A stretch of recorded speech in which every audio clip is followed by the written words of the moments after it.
speaker's list is Chris Van Walleghem. He's also a city councillor. We've had good representation from our town council, certainly. Chris is also a past president of CEP number 238 in Abitibi. Thanks, Ruth. I appreciate being able to be here and say a couple of words today. I think it's only fitting what's happened to the different union jobs. I mean, I'm a good example. I went from $25 an hour down to 25 cents an hour with city council here. So hopefully this won't be the trend. But I'd like to share with you a couple of stories of different people I've worked with. I had worked at the paper mill in Kenora for 37 years.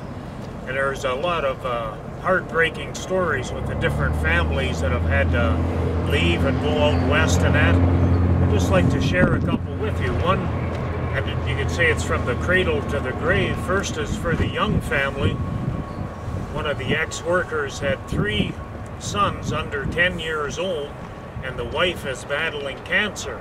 And he had to leave town, leave his family here, and go out west to work.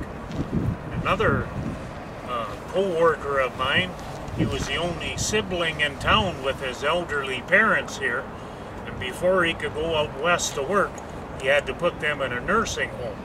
So I mean, these people now, they have a hard time sleeping at night thinking of their families back home, and of course it affects their job too, whether it's safety or the different things.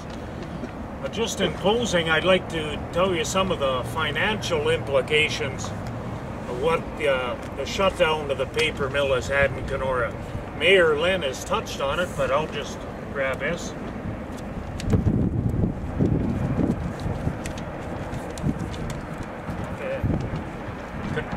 Kenora's economy has been deeply affected by all of the paper mill shutdowns and the sawmill shutdowns and the idlings. It has been estimated that the impacts to the Kenora economy related to the Abitibi closure alone amount to $64 million annually. In addition to the economic impacts, the charges for the forest sector have resulted in significant revenue losses to the city, representing well over $1 million annually in lost municipal tax revenues and almost $250,000 in lost city utility revenues. So it's affected everything, whether it's tipping fees at the landfill sites or revenues, the whole works. So if this caravan can do anything to prevent any mill closures in any towns, the rest of the province, it would be appreciated. And I'd like to thank you for starting in Kenora. Thank you. Thank you.